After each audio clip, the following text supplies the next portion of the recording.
Hello, cooking enthusiasts. Today's video is going to be about gelato, and you might think it's a weird time of the year for a ice cream video, but I would argue that it's the perfect time. While the summer is obviously great for ice cream, there is nothing that would improve a homemade hot dessert like a pie than some homemade ice cream to pair with it.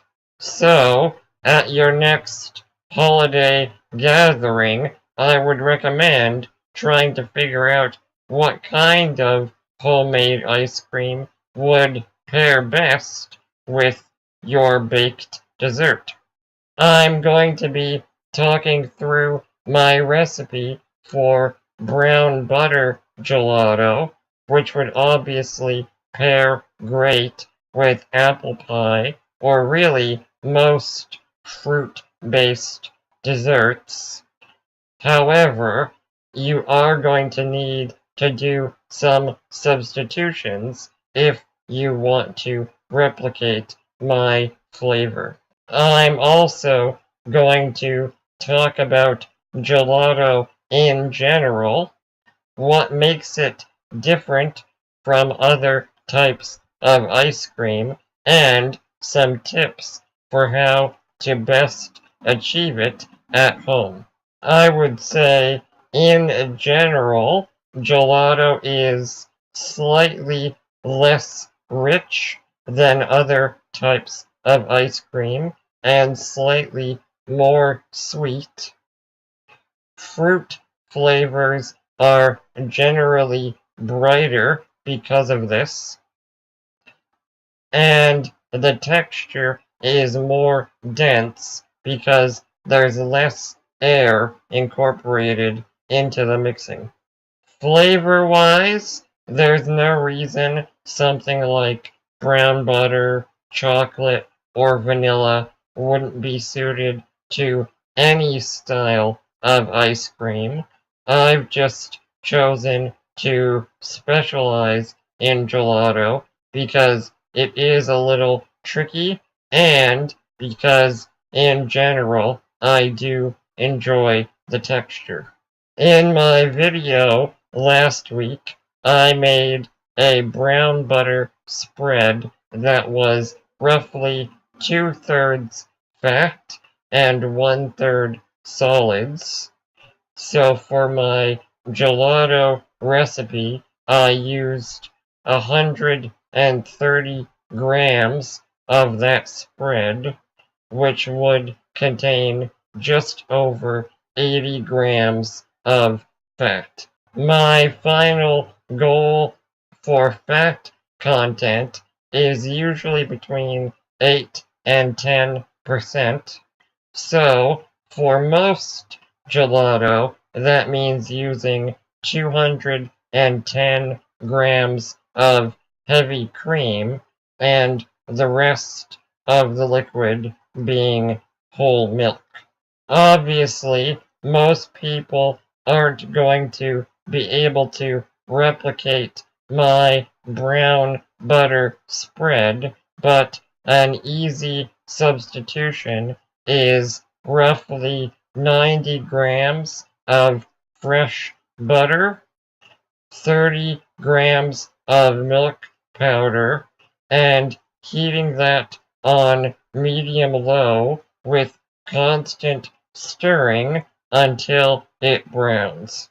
This substitution won't be quite as intense as my results, but it will be more intense than pretty much every other brown butter ice cream recipe I've seen, which doesn't even take advantage of browning milk powder. In either case, having the solids in this recipe also assists in the texture.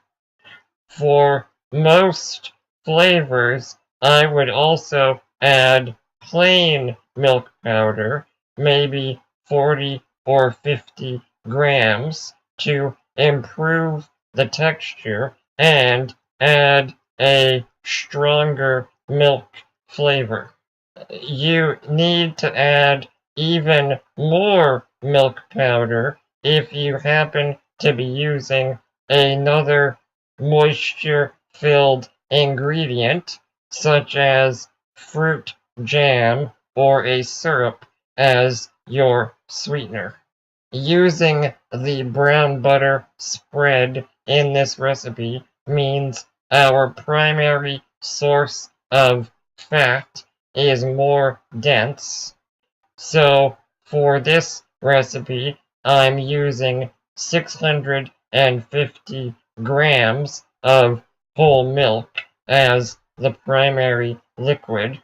If I was using cream as my primary source of fat, there would probably only be room for about 600 or even 550 grams of milk.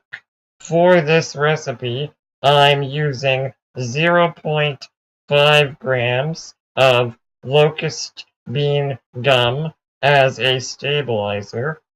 I think stabilizers like this are a really good idea, especially for gelato, and especially if you're going to do an egg-free gelato. So far, in my experience, Locust Bean Gum is my favorite additional stabilizer for gelato, but guar gum is also pretty good, and I would consider adding them even if I was using eggs. When I do use egg yolks in my gelato, I usually use between 2 or 3 yolks for a 1 kilogram batch, and I always cook them sous vide at a relatively low temperature, 62 to 65 degrees Celsius. For certain flavors, I don't mind a hint of custardy flavor, but in my opinion, that shouldn't be very prominent in a gelato. Again, for brown butter, I tried to go eggless, so once the milk is at 90 degrees Celsius, I'm confident that the locust bean gum is dissolved and I can add my sugar. I used 170 grams of just plain white sugar because I didn't want to interfere with the brown butter flavor, although some lightly caramelized sugar or some brown sugar would have worked well also. In general, I go for between 16 to 20% sugar, which again is going to be slightly higher than some other styles of ice cream. And be sure you have that target percentage in mind when you are using other sweeteners like honey, syrups, or jams, so you can calculate how much of those ingredients you actually need to reach your target sugar level. And once I'm in the ballpark of the sugar content I need, I always feel free to add a little more if I find the balance of flavor is off. Remember that ice cream base, especially gelato, should be on the border of unpleasantly sweet when it's not frozen. And at this point, you should also salt to taste. I did not because my brown butter spread already contained salt.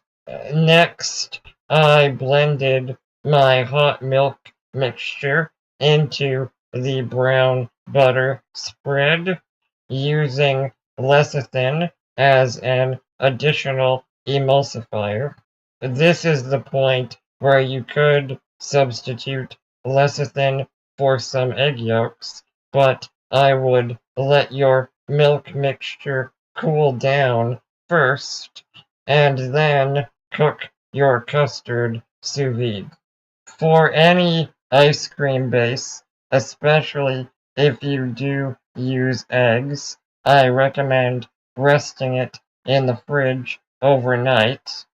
However, I was impatient, so I decided to chill my mixture with an ice bath. In the past, I have had some gelling agents become lumpy mixtures once cooled, but that can be easily fixed with some blending.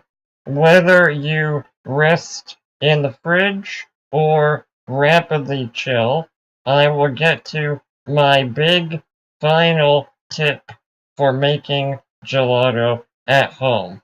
I would say you at least need a cheap ice cream machine, but an hour before you plan to churn your ice cream, put your mixture in the freezer. No matter how good or bad your ice cream machine is, it's designed to create small ice crystals and incorporate air into the mixture because that is part of the texture. However, for gelato, we want less of that air. So, if your mixture is close to 0 Celsius before churning, it will finish churning faster and incorporate less air. My little machine takes, on average, a solid 25 minutes to fully churn ice cream, but this time it took only 15 minutes. Once you reach a nice soft serve consistency, you can of course try some, but it should go in the freezer to fully freeze up. And those are all of my tips for making gelato at home. I hope you enjoyed this video. If you did, please consider sharing and subscribing. Feel free to ask me any questions in the comments. Otherwise, thank you for watching.